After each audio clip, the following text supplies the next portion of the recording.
Alright, so some thoughts on how to become happier.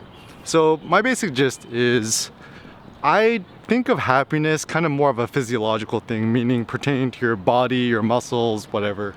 And I know for myself, I mean, some basic things like sleeping a lot. Like I personally try to shoot for 8 to 12 hours a night.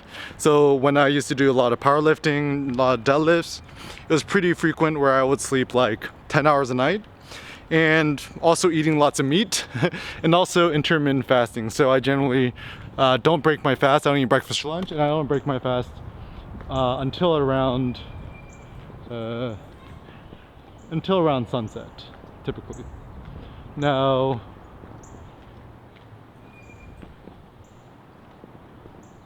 also another thing for my happiness is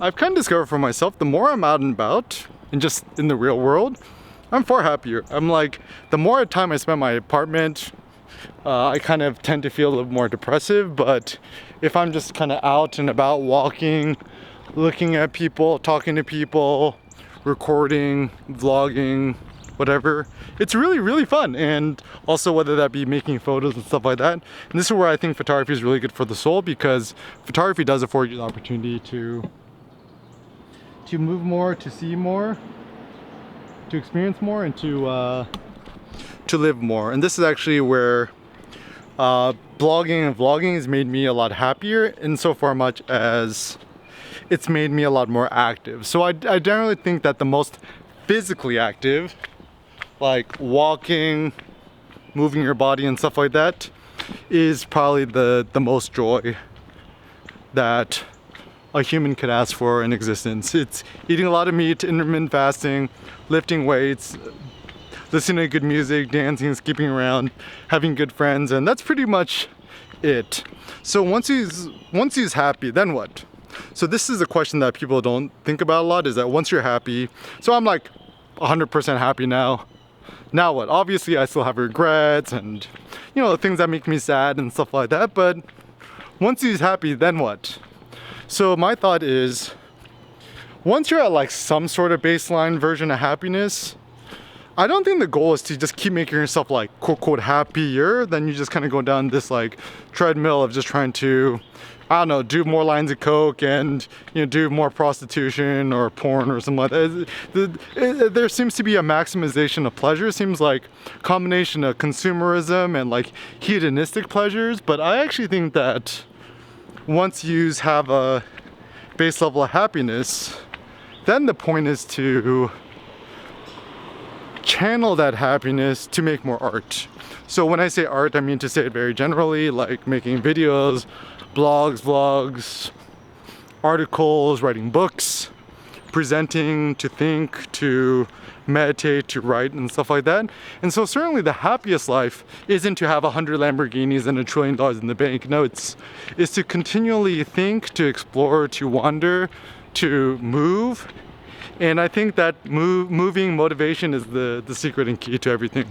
Now the sad thing is, you know, I think people was already depressed before COVID, and now I think with COVID, people's probably more depressed because we're moving even less than we did, and now we're all just kind of cooped up at home.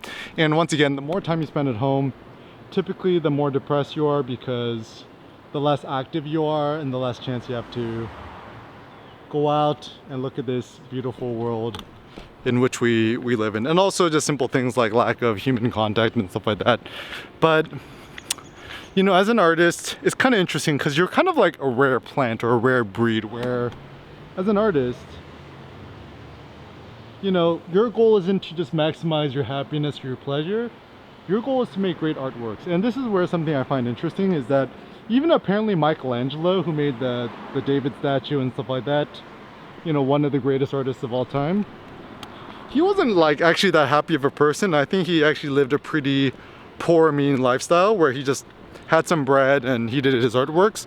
But dude, his fucking statues, they will exist kind of forever-ish and be a testament to the human will of human power and stuff like that. And so, like, for me, what I'm trying to do is I'm trying to augment my human abilities to the maximum, and my personal experiment in life is to see how far I could take the human body, how far I could take the human mind, the human spirit, the human soul.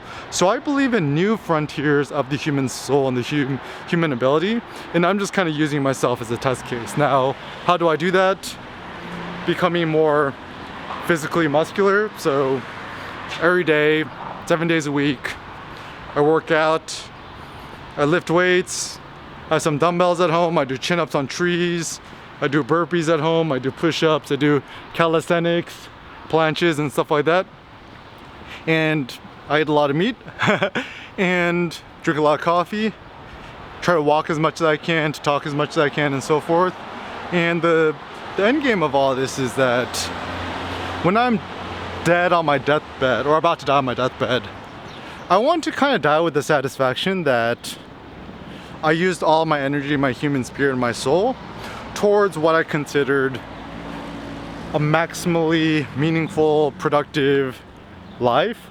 Not productive like, you know, answering emails to everyone. I like pretty much don't use email anymore, but a life of maximal creative productivity, a life of maximal opportunity, investigation, to experiment with a bunch of different stuffs, and to feel like I was able to go through life with no stone unturned. So this is where I like to do video a lot more now too, because this is like a frontier that I haven't been able to explore that much in my personal life. And so, you know, having the joy of making videos, shooting more films and stuff like that is something I'm personally interested in. And so kind of knowing that I don't want to limit myself in any of my creative endeavors and so forth. Let's go, man. Staying alive?